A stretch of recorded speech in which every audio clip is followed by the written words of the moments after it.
বাংলাদেশ ক্রিকেটের নিরন্তর ঘটনা প্রবাহে একের পর এক ঘটনা ঘটেই চলেছে। তার মধ্যে কোনটা যে গুরুত্বপূর্ণ, দেশের ক্রিকেটের জন্য কোনটা বেশি গুরুত্বপূর্ণ তা বাছাই করতে হিমশিম আপনি খেতেই পারেন।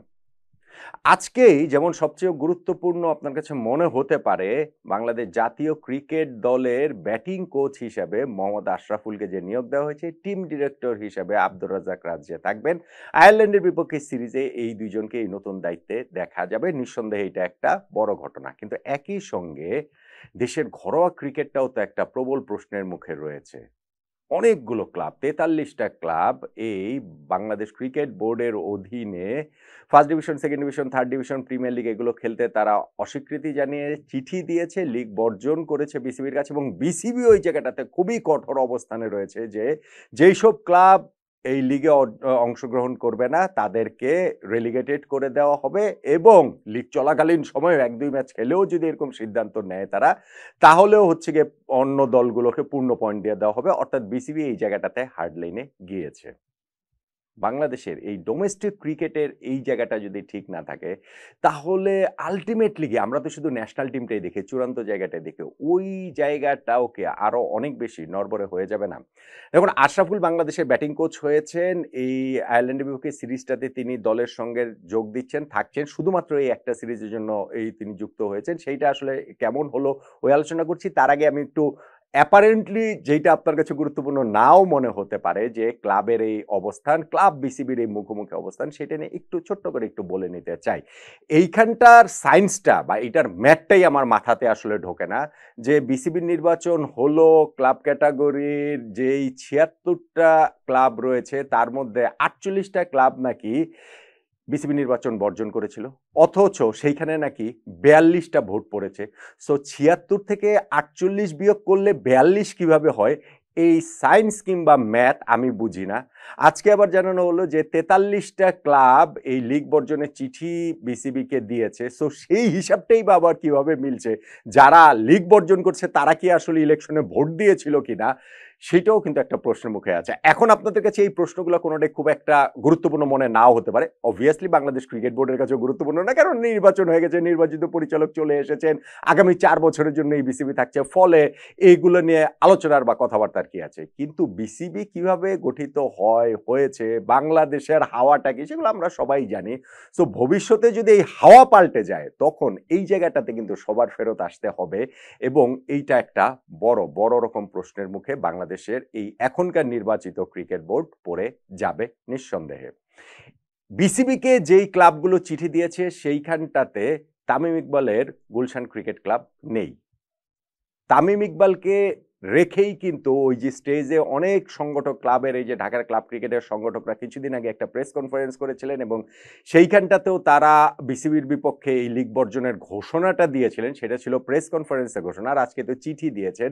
সো আজকে যে আবার বিসিবির কাছে চিঠি দিয়েছেন, সেইখানে কিন্তু তামিমের সেই গুলশান ক্রিকেট ক্লাব নেই, যেই ক্লাবের কাউন্সিলর তামিম হয়েছিলেন। সো ওইখানটাতে ওই যেই ক্লাবগুলো বর্জন করার চিঠি বিসিবিকে দিয়েছে, সেখানটাতে তামিমের স্বাক্ষর নেই, খালেদ মাহমুদ সুজনের যে ওল্ড ডিএইচএস তিনিও, তারও স্বাক্ষর ওই জায়গাটাতে নেই। অর্থাৎ এইখানটাতে আমার যেটা আন্ডারস্ট্যান্ডিং সেটা হচ্ছে কি, যে বাংলাদেশ ক্রিকেট বোর্ডের এই নির্বাচনটা অস্বচ্ছ হয়েছে, এই নির্বাচনটা ঠিক প্রথা মেনে হয়নি, এবং এই ক্রিকেট বোর্ডের নির্বাচনে প্রভাব খাটানোর যে অভিযোগগুলো তারা করেছে সেইটার সঙ্গে তামিম পুরোপুরি রয়েছেন, কিন্তু খেলা হবে না, ক্রিকেটাররা তাদের পারিশ্রমিক পাবেন না, একটা সিজন খেলা না হলে এর সঙ্গে সংশ্লিষ্ট ক্রিকেটের যে বড় ক্ষতিটা হয়ে যাবে, সেইটার সঙ্গে তিনি একমত নন।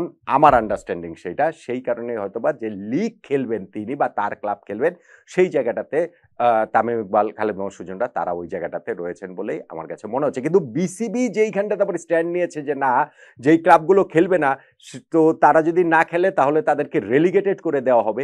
এই জায়গাটাতে আপনি এত এত ক্লাবকে রেলিগেটেড করে কি আসলে লিগ চালাতে পারবেন? এটা কি সম্ভব?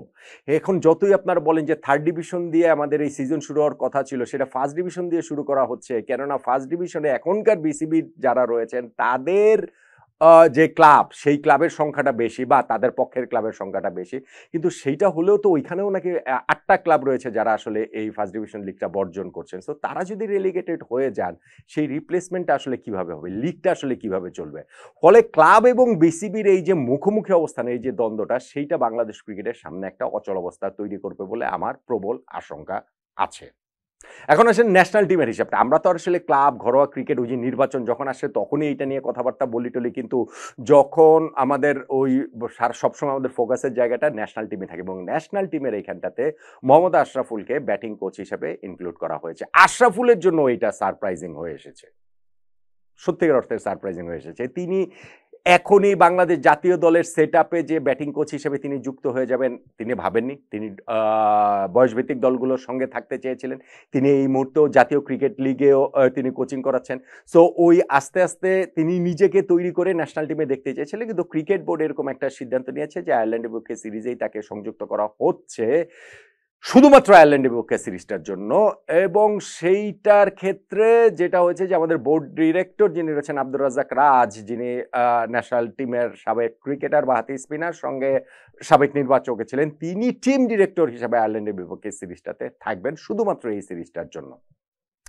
এখন আশরাফুল বাংলাদেশ ক্রিকেটে তো তার ব্যাটিং প্রতিভা ওইগুলো তো আমরা সবকিছু জানি। আমাদের ব্যাটসম্যানরা সাম্প্রতিক সময় ভীষণ রকমভাবে স্ট্রাগল করছে, এবং সেই জায়গাটাতে আমাদের জাতীয় দলে যে সিনিয়র সহকারী কোচ মোহাম্মদ সালাউদ্দিন, যিনি মূলত ব্যাটিংটার দেখভাল করেন, তার রিপ্লেসমেন্ট আশরাফুল ওইভাবে ক্রিকেট বোর্ড বলেনি। ক্রিকেট বোর্ড এই জায়গাটাতে আশরাফুলকে ইনক্লুড করেছেন, সালাউদ্দিন ভাইকে তো আর বাদ দিয়ে দেননি। সালাউদ্দিন ভাই ওই কোচিং সেট আপটাতে ঠিকই বহাল তবিয়তেই রয়ে গিয়েছেন। কিন্তু এইটা শুধুমাত্র এই সিরিজটা, সালাউদ্দিন ভাইয়ের তো চুক্তি হচ্ছে গিয়ে ওই দীর্ঘমেয়াদী চুক্তি, আর আশরাফুলদের হচ্ছে গিয়ে শুধুমাত্র এই আয়ারল্যান্ডের বিপক্ষে সিরিজটার জন্য। বা টিম ডিরেক্টর হিসেবে এইখানটাতে আব্দুর রাজ্জাক রাজকে যে ইনক্লুড করা হয়েছে সেইটাও শুধুমাত্র এই সিরিজটার জন্যই। আবার একই সঙ্গে জাতীয় ক্রিকেট দলের যে দেখভালের জন্য আমাদের অপারেশনস কমিটি রয়েছে নাজমুল আবেদিন ফাহিম ভাইয়ের নেতৃত্বাধীন, সেইটার উপরেও এক ধরনের একটা ছায়া কমিটির মতো, যেখানে আমাদের ফর্মার ক্রিকেটার এখনো বোর্ড ডিরেক্টর হিসেবে রয়েছেন, যেটা আমিনুল ইসলাম বুলবুল, খালেদ মাসুদ পাইলট, তারা যারা আমাদের যারা ফর্মার ক্রিকেটাররা এই এই কমিটিতে যারা রয়েছেন, তাদেরকে নিয়ে চারজন ফর্মার ক্রিকেটার রয়েছেন, যে তাদেরকে নিয়েই যে তারা এই দেখভালের এই জায়গাটা করবে, সেইটাও এরকম একটা আনঅফিসিয়াল, এই সিদ্ধান্ত তো অবশ্য অফিসিয়াল না, সেই আনঅফিসিয়াল সেই সিদ্ধান্তের জায়গাটা আসলে তৈরি হয়েছে। আমার যেটা কথা সেটা হচ্ছে যে আয়ারল্যান্ডের বিপক্ষে শুধুমাত্র একটা মাত্র সিরিজ দিয়ে এটা কি ট্রায়াল এন্ড এরর বেসিসে কি আমরা আসলে এগোবো কিনা? আশরাফুল যদি ন্যাশনাল টিমের ব্যাটিং কোচ হবার মতো যথেষ্ট যোগ্য হন, তাহলে বাংলাদেশ ক্রিকেট বোর্ড অবভিয়াসলি সেটা মনে করছেন, তাহলে আপনি টিম ডিরেক্টরের পদটা ছেড়ে দেন। সেইটা আমরা সিরিজ বাই সিরিজ আমরা আগেও দেখেছি সেটা চেঞ্জ হয়েছে। কিন্তু আশরাফুল যদি এটা সেটা যথেষ্ট যোগ্য হন, তাহলে শুধুমাত্র একটা সিরিজের জন্য কেন? তাহলে শুধুমাত্র সেটা আয়ারল্যান্ডের বিপক্ষে সিরিজের জন্য কেন? তাহলে আমাদের ন্যাশনাল টিমের সঙ্গে তাকে দীর্ঘমেয়াদী তাহলে সংযুক্ত করা হোক। এটা তো ট্রায়াল এন্ড এরর বেসিসের দেখার জায়গা না রে ভাই। হ্যাঁ, এখন প্রতিপক্ষ আয়ারল্যান্ড তুলনামূলক সহজ। তাদের বিপক্ষে আমরা টেস্ট খেলবো তার ২ টা, তাদের বিপক্ষে আমরা টি-20 খেলবো ৩ টা। সেইখানটাতে আমাদের ভালো করাটাই এক্সপেক্টেড। সো সেই ভালোটাই কি আসলে আমাদের মানদণ্ড কিনা? ধরেন আমার কথা হচ্ছে গিয়ে এখন এই মুহূর্তে বাংলাদেশের সিরিজটা যদি হতো লেটস সে ভারতের বিপক্ষে, লেটস সে অস্ট্রেলিয়ার বিপক্ষে, ধরা যাক ইংল্যান্ডের বিপক্ষে, তাহলে কি শুধুমাত্র একটা সিরিজের এরকম ভাবে নিয়োগটা দেয়া হতো কিনা, এবং সেইটার নিয়োগের ভিত্তিতে কি ওই পারফরমেন্স বিবেচনা কি আসলে করাটা হতো কি না? সো ওইটা আসলে সামনে দেখার বিষয়, যে ওইটা আসলে কিভাবে হয়, কিভাবে আসলে ওয়ার্কআউট করে।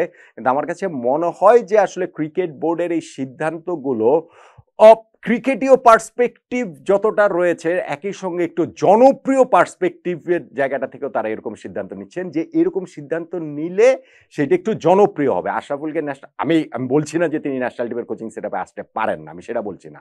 আমি এটাও একবারও বলছি না যে বুলবুল ভাই, পাইলট ভাইরা যে হচ্ছে গিয়ে যে ন্যাশনাল টিমের দেখভাল করছেন, আমাদের ফর্মার রাজাক, আমাদের ফর্মার ক্রিকেটাররা যখন এই বোর্ডে রয়েছেন, তারা এটার যোগ্য তারা নন। অবশ্যই তারা সেইটার যোগ্য, কিন্তু সেইটা শুধুমাত্র আয়ারল্যান্ডের বিপক্ষে সিরিজ হলেই সেইটাতে আমরা যদি ভালো করে ওইখান থেকে যদি আমরা হাততালিটা নেই, তাহলে আলটিমেটলি গিয়ে আমাদের ক্রিকেটের জন্য এটা একটা সাস্টেনেবল উন্নতির জন্য আসলে কতটা কাজ করবে, সেটা আমার মনে হয় সবারই আসলে ভেবে দেখাটা দরকার। কিন্তু তার চেয়ে বড় সংকট আমার কাছে মনে হয় যে ক্লাব এবং বিসিবির যে দ্বন্দ্ব, এই দ্বন্দ্বের নিরসন যদি, ওইটা তো আর সংকট না, ওইটা তো আমি বলছি যে ওইটা অন্যভাবেও আসলে দেখা যেতে পারত। কিন্তু ক্লাব এবং বিসিবির যেই সংকটের জায়গাটা সেটা যদি নিরসন না হয় তাহলে বাংলাদেশের ঘরোয়া ক্রিকেটটা আসলে থমকে যাবে। ওইটা আমার জন্য অনেক, অনেক বড় কনসার্ন বলে মনে হচ্ছে।